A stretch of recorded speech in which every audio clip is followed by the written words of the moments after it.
Desmos.com is an HTML5 based graphing calculator, that meaning that it does not use Java or Flash. It is device diagnostic. It can run on any mobile device within any browser.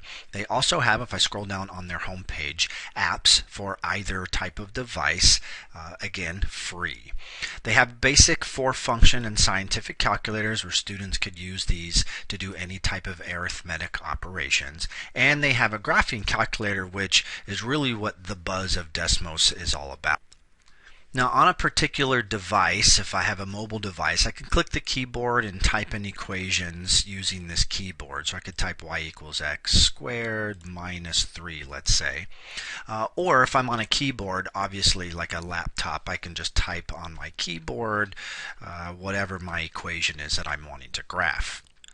From a student standpoint, this calculator is extremely intuitive and user-friendly. If I wanted to find intersection points of these two graphs, let's say, notice Desmos is already trying to highlight those points for me. So I can just click on that intersection point and it will label the intersection points for me. Now, on a handheld graphing calculator like a Texas Instruments, that is a much more laborious type of process to go through, having to know which key to press, which menu to find that feature. You can also notice if I click on this parabola, right, I can click on the x-intercepts, and I can even click to find any max or min value very easily. Another really amazing feature with Desmos that allows this to be interactive, and we will discuss student exploration in a moment. Let's say I type in the equation y equals x squared plus k, and Desmos is going to look at any non-x or y variable initially as a literal constant. So I can click to add a slider, and then I can move through different values, kind of cycle through different values of that number k, and I can see kind of dynamic graph visually what those different values of k do as I slide through positive or negative numbers. Now, educational research shows that exploration, free play, is one excellent way for students to learn material, and that helps with retention. So one of the aspects that you could use Desmos for learning in the classroom is to create a scaffolded activity. Now, research also shows that free play is great, but having students move through more of a narrative, if you will, right, a scaffolded activity to help them explore specifically what it is you're looking for in regards to the learning outcome, and having them do some reflection at the end of the activity to pull together what it is the outcome is for that lesson. Now, that being said, I would highly recommend creating a free Instructor account. That will allow you to utilize and create your own dynamic graphs.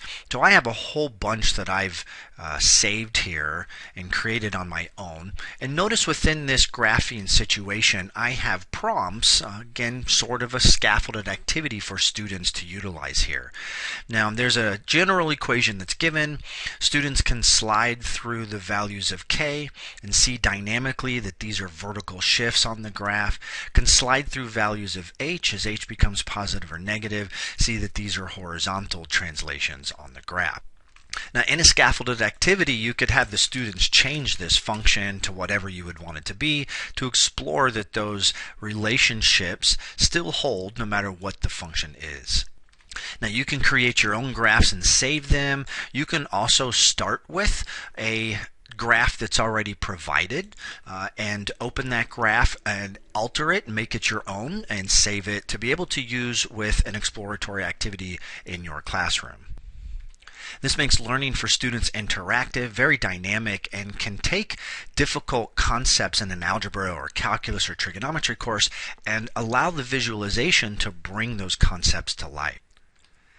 Desmos has gone through the process of providing resources for instructors. There is a teacher.desmos.com which has many resources. So here are activities that have been created for you, if you will, that they provide free of charge. You can see that they're categorized by different topics, as well as if I click on any particular activity, you will notice that they give you a description of what the activity was about, right, what the purpose was, brief explanation of what the student's experience would be, and tips on how you as an instructor can utilize this in an effective manner in your classroom. Desmos also provides some tutorials for you or even students to learn about some of the features that Desmos provides just in regards to its graphing capabilities, and then also what you could use to build off of as an instructor. On the home page, they have some other examples of how students have been using this in the classroom. And then probably one of the most useful things for me in particular is their Twitter channel. On Desmos' Twitter page and their blog, you can access some of those other activities and conversations with other educators. This is an extremely powerful tool which can allow you to make any online or face-to-face course extremely interactive, exploratory, to allow students to learn in a very unique way.